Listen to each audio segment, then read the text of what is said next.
As another week draws to a close in Congress, agreement among Republicans remains elusive on President Trump's big, beautiful bill. Some GOP lawmakers say they are even further apart now than they were at the start of the week. Medicaid cuts and state and local tax deductions remain key sticking points. Capitol Hill correspondent Erik Rosales reports. Erik? Well, good evening, Catherine. Yes, the mood here among Republicans is a bit uneasy, although House Speaker Mike Johnson says he is confident that the GOP's mega bill will get past the House, move on to the Senate, and eventually the president's desk. It is filled with Trump's domestic agenda. However, others are not so confident. Several Republicans tell me reforming Medicaid is a top priority, but they're not going to cut benefits to qualified people.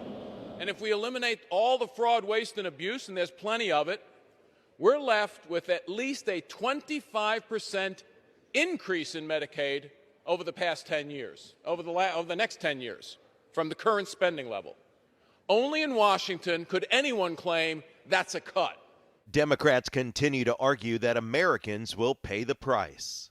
Millions of people rely on Medicaid, and the thing that's so ludicrous about it is that so many of these Republicans represent rural areas of our country, and rural hospitals depend on Medicaid, and they're going to just shutter people down from getting access to health care. It's not just Medicaid funding Republicans are divided over. House Republican leaders are nowhere close to notching out a deal on raising the state and local tax deductions known as SALT.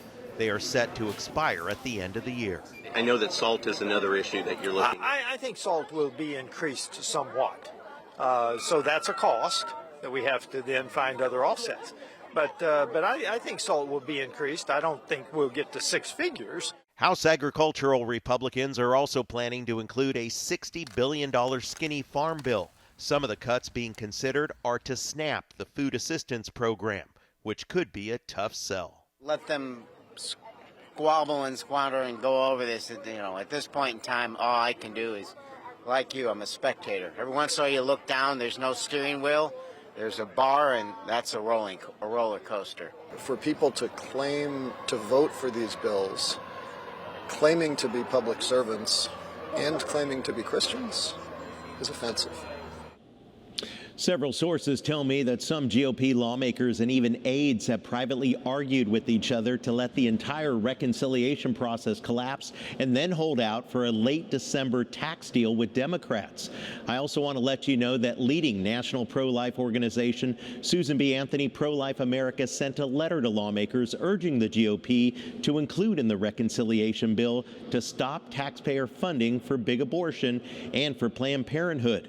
SBA Pro-Life America says although the Hyde Amendment prohibits federal funding, big abortion has mastered an end around through Medicaid, Title X, and other programs.